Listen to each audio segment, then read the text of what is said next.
Good morning, students. This is Milan, Assistant Professor, Department of English, Narajul Raj College. Welcome to my class. In this class, we shall discuss regarding a sonnet by Sir Philip Sidney, which is in your CC2 paper.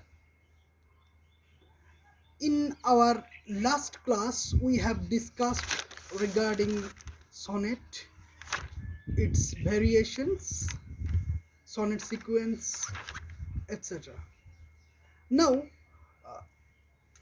as you have already known that sonnet can be divided into two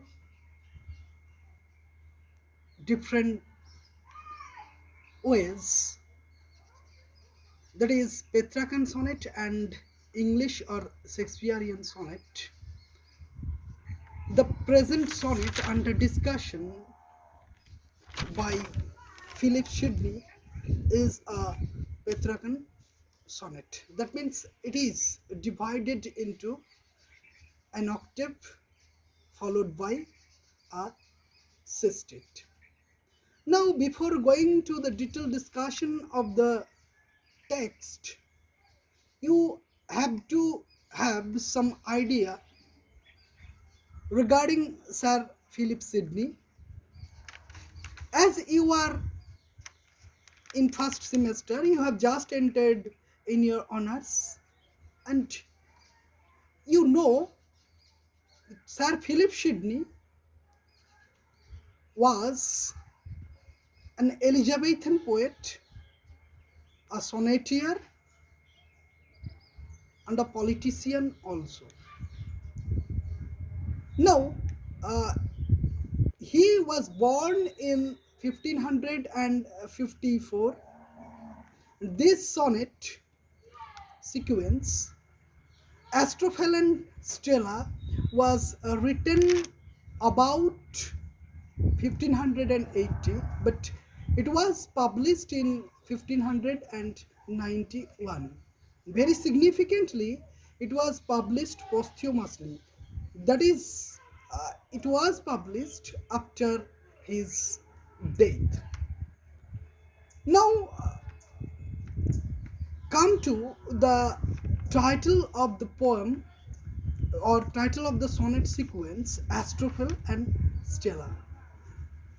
Actually, Astrophel and Stella, the title strikes us at first because it is not an English one. That means the title is not an English one. The title has been derived from Greek. In Greek, Astar means star, and Philian, Philein, Philian means lover. So it means star lover, and again in Latin, stella means star.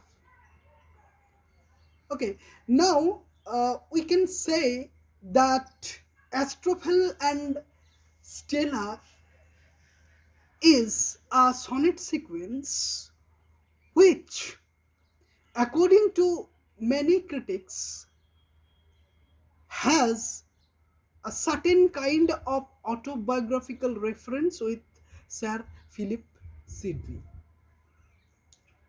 Some critics are of the opinion that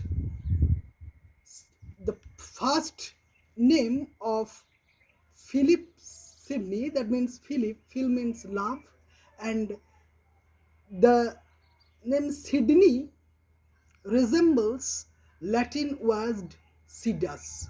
So it may be a pun with the name of Sidney. Now come to the background, why this sonnet was written, actually sonnet sequence was written.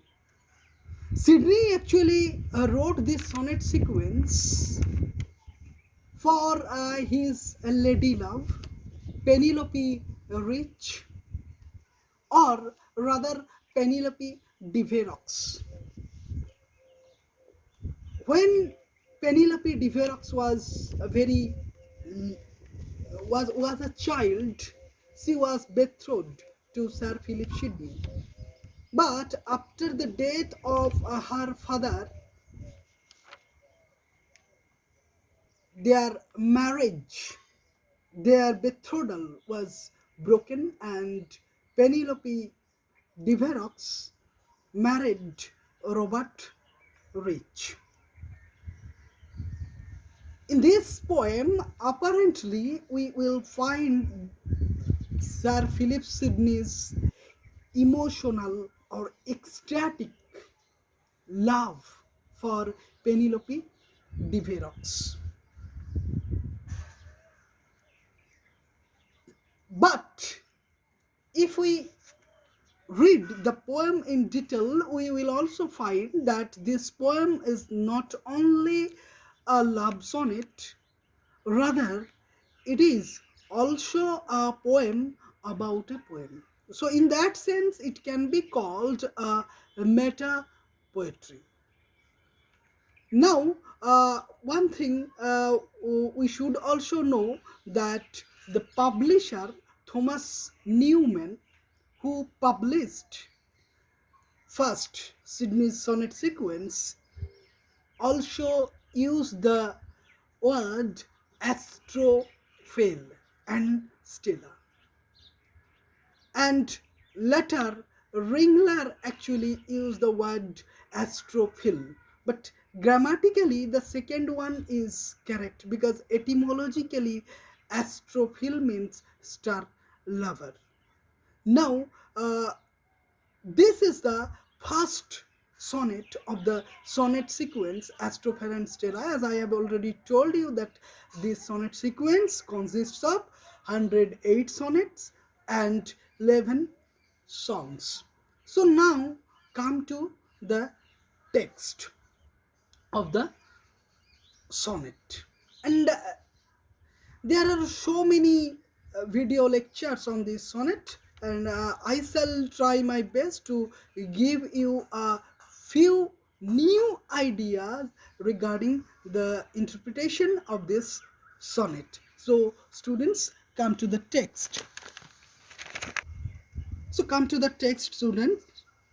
Loving in truth and fain in verse my love to show, that sea, dear sea, might take some pleasure of my pain.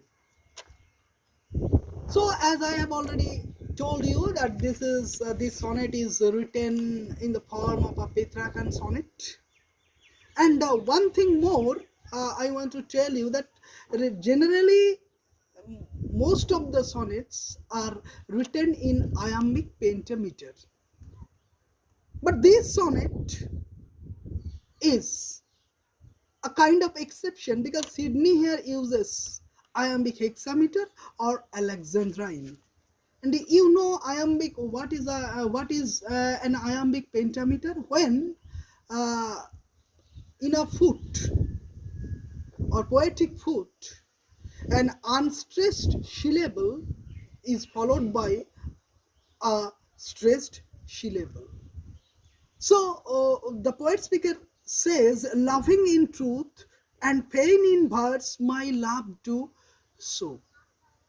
The poet speaker actually is in deep love with his beloved. And you note the word pain. This the word pain may be a pun. Pun, you know, when when the meaning of a word is used, or when the sense of a word is used in differently. When a word has one or more than one meaning, that is a pun. That is a pun.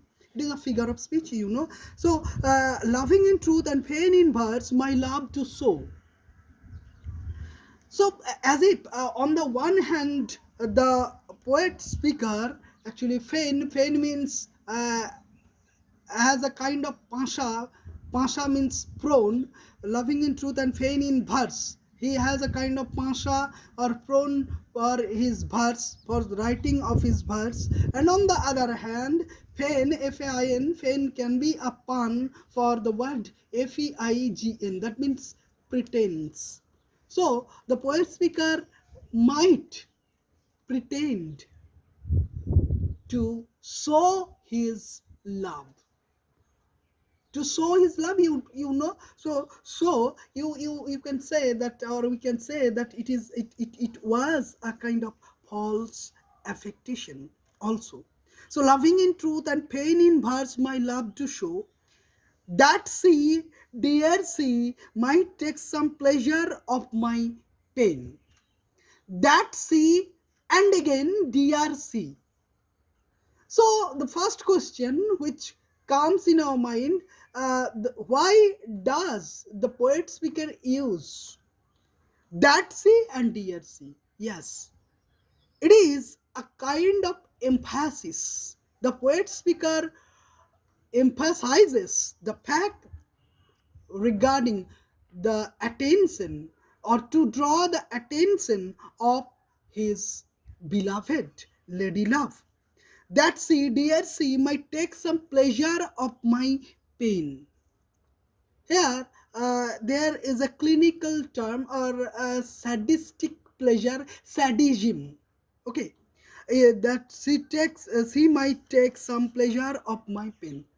You know sadism. Sadism is a feeling when a person feels happy in another person sadness or sorrow in another person's. When a certain person is sorrowful, if another person feels happy, that is out of his pain, out of his sorrow, out of his suffering, or out of her suffering, then it is called sadism. So the poet speaker wanted to draw the attention of his beloved in a way, show that her beloved would be pleased.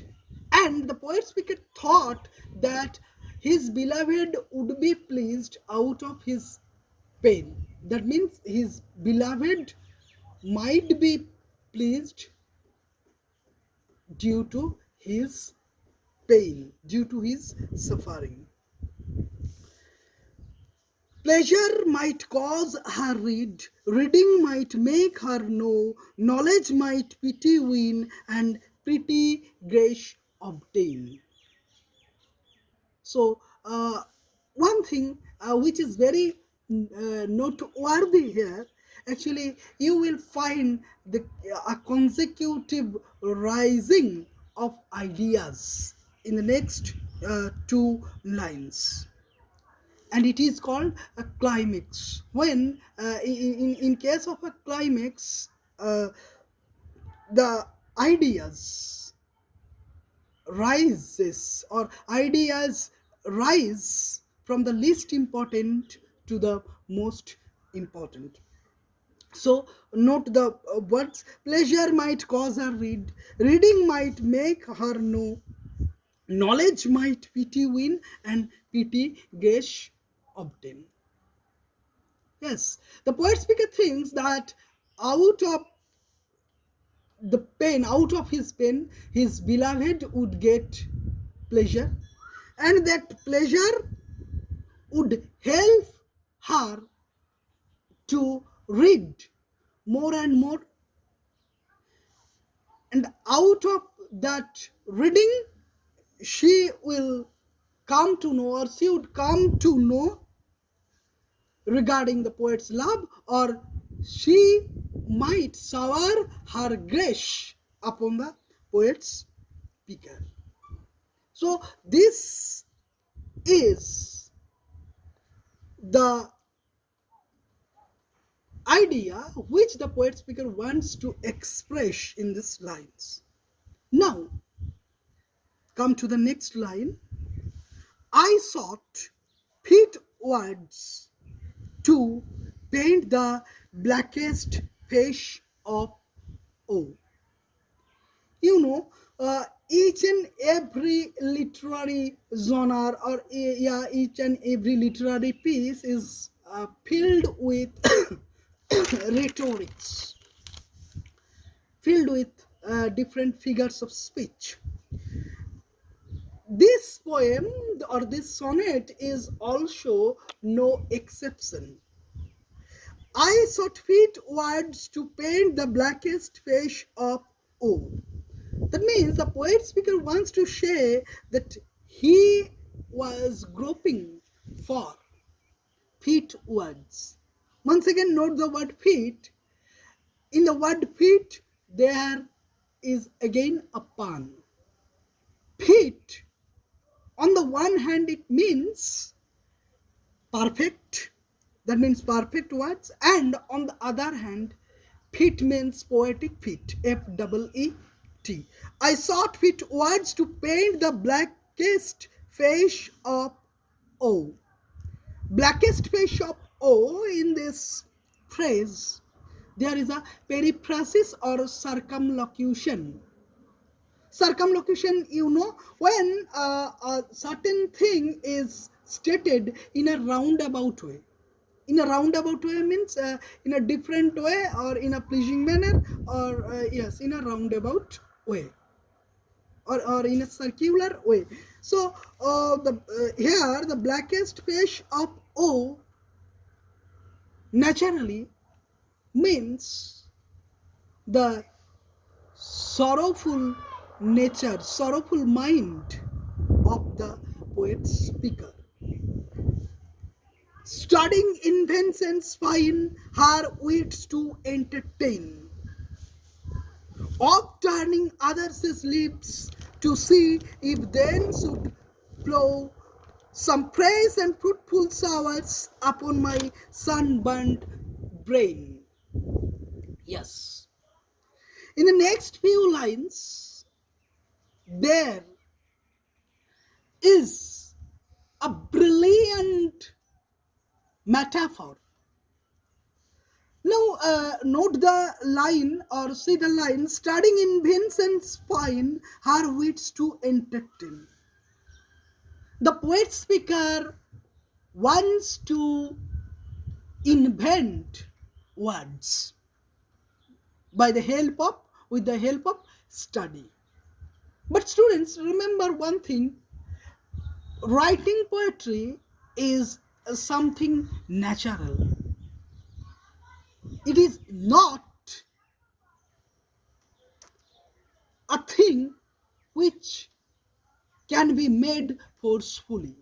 Yes, in this regard, I want to tell you one thing. I want to tell the reference of a poet who is a romantic poet, John Keats, uh, who, in his letter to his friend John Taylor on February 27th, 1818, wrote regarding poetry. He wrote, I quote, if poetry does not come, if poetry comes not naturally as leaves from the tree, it had better not come at all. So, listen to me. If poetry comes not naturally as the leaves from tree, it had better not come at all. Yes, so you can understand poetry is something natural.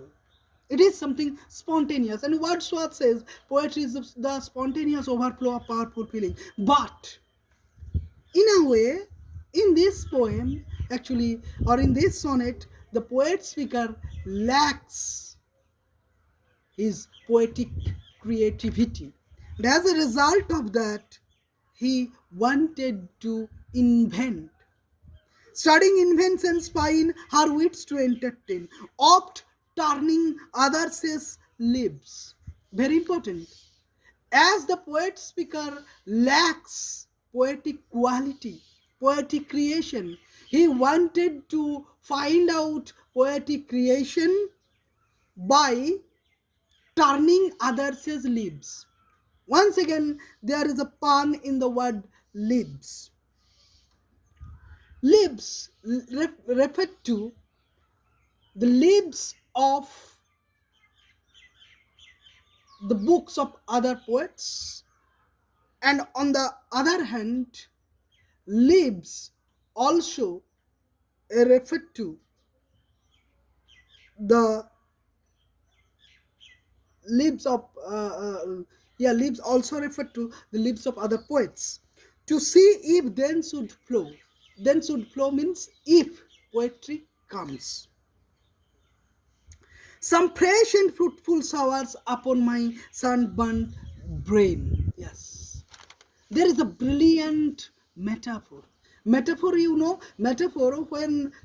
when a comparison is being made in between two things, and the comparison is made implicitly, not explicitly. So here the poet speaker's brain is compared to that of a heat scorched land, barren land. You know, a barren land is unproductive. A barren land cannot product anything, cannot produce anything. Likewise, poet speaker's brain is unproductive. So the poet speaker says that he followed other poets' feet. Feet, as I have already told, feet, the traces, the pace of other poets on the one hand, and the lips of other poets on the second hand, on the yes, on the contrary. So sunburnt brain. That means other poets' creation, other poets' poems might help him to create his own poetry. And again, come back to the previous line where the poet speaker says, "I sought fit words to paint the blackest face of O." I forgot to tell you one thing. Here, note the word "to paint." Actually, Horace, a classical critic, once said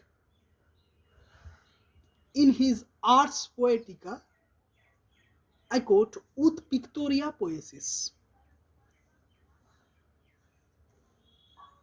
As that in English, it means as is painting, so is poetry.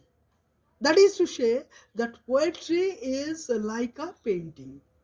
Okay, so poetry is like a painting. So as if the poet speaker wanted to paint his own expression. Okay, so I forgot to tell that. Okay, now come to the present. Now come to the present line. The next line. But words came halting forth, wanting invention's stay. Yes. But words came halting forth, wanting invention's stay. I have already told you that poetry is something which is natural, which is spontaneous.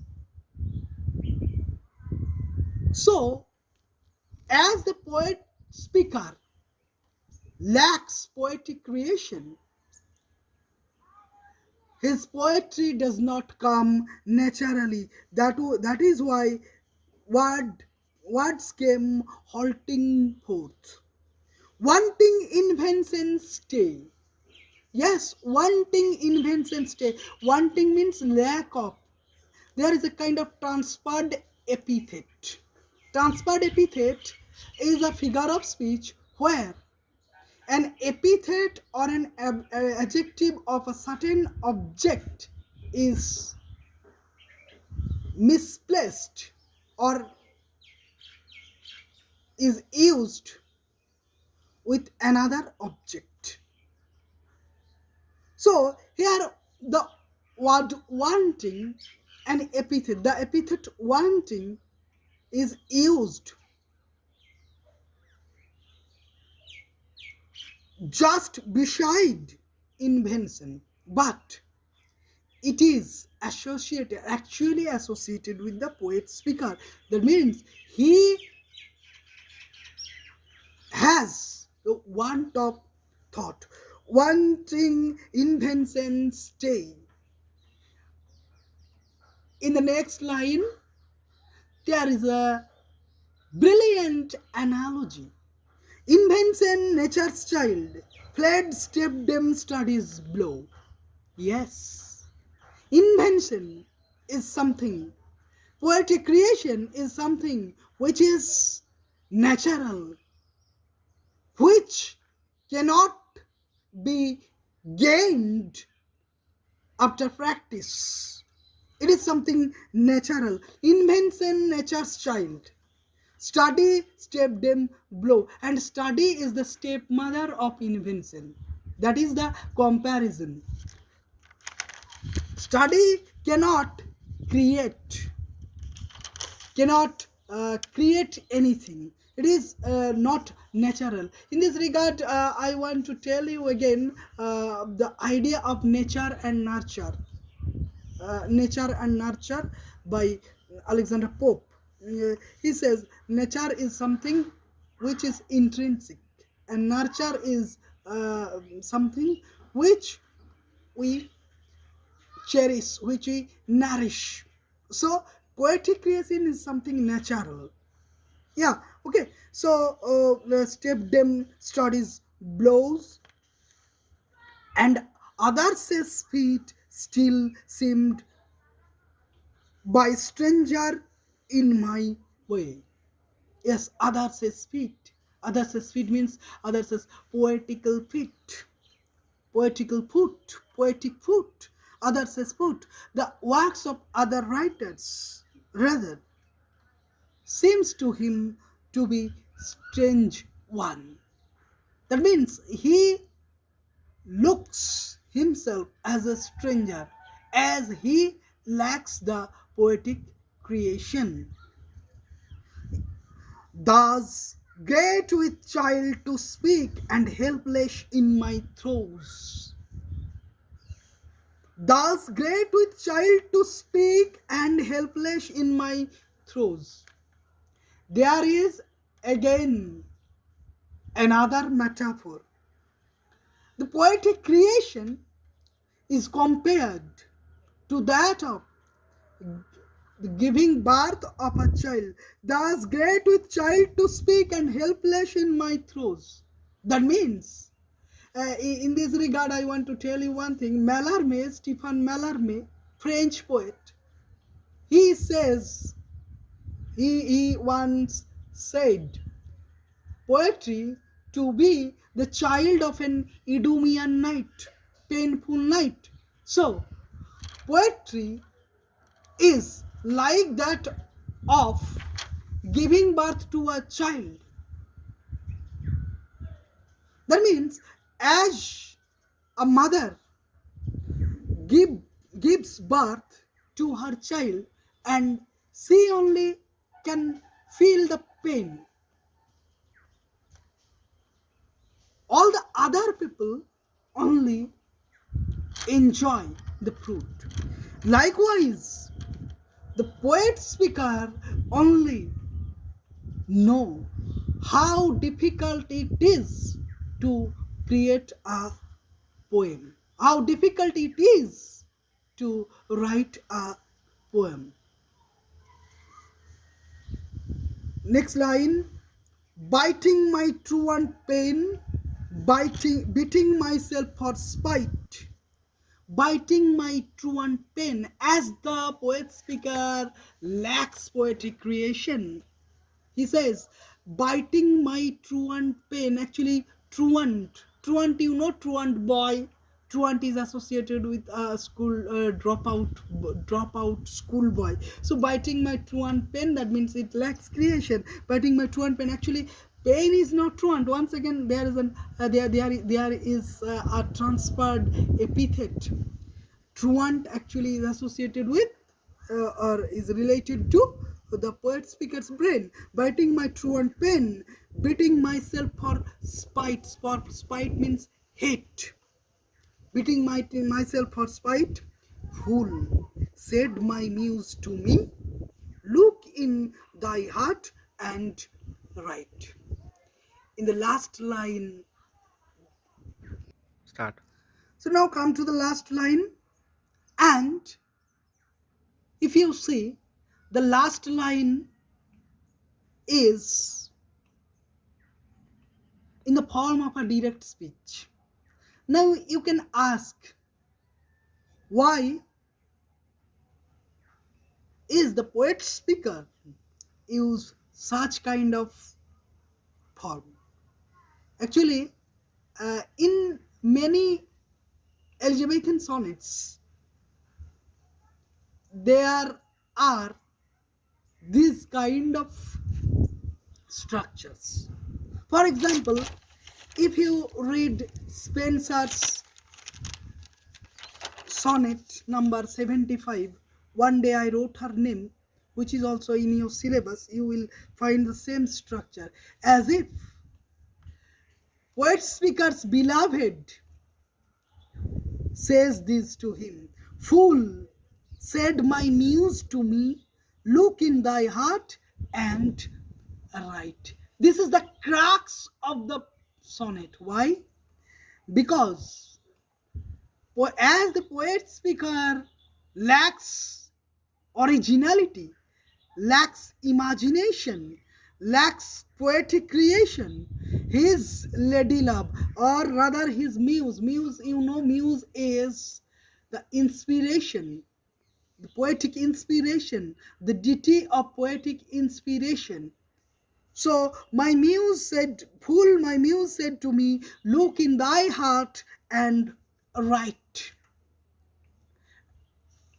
Look in thy heart and write. Look in thy heart in Elizabethan age, or in Spenser's time, sorry, in Sidney's time, heart was not used in the sense as it is used today. Because heart at that time was used in the sense of brain. So it is the brain of a person which can create. So the poet speaker's beloved suggests him to write poetry by his own creativity. And muse, and she is the poetic muse in case of poem. And very interestingly enough, here we can say that though it is and it is the introductory sonnet, ultimately the poet speaker was able to create the whole sonnet sequence. Yes, so he did an exceptional thing, a noteworthy thing. And as I have already told you, he wrote this sonnet in iambic hexameter or Alexandrine. So now at the towards the end, I want to tell you one thing. This poem is a meta poem, or a poem about a poem, as our own Tagore, Rabindranath Tagore, in one of his poems says, or one of his poem compared poetry or process of creating poetry, or the process of creation, to that of a deceitful lady. Here also Sidney uses so many metaphor to define the poetic creation. So it is a poem about a poem. It is a meta poem. Okay, students, bye for today. We will continue our in our next class regarding another topic. Okay, thank you very much.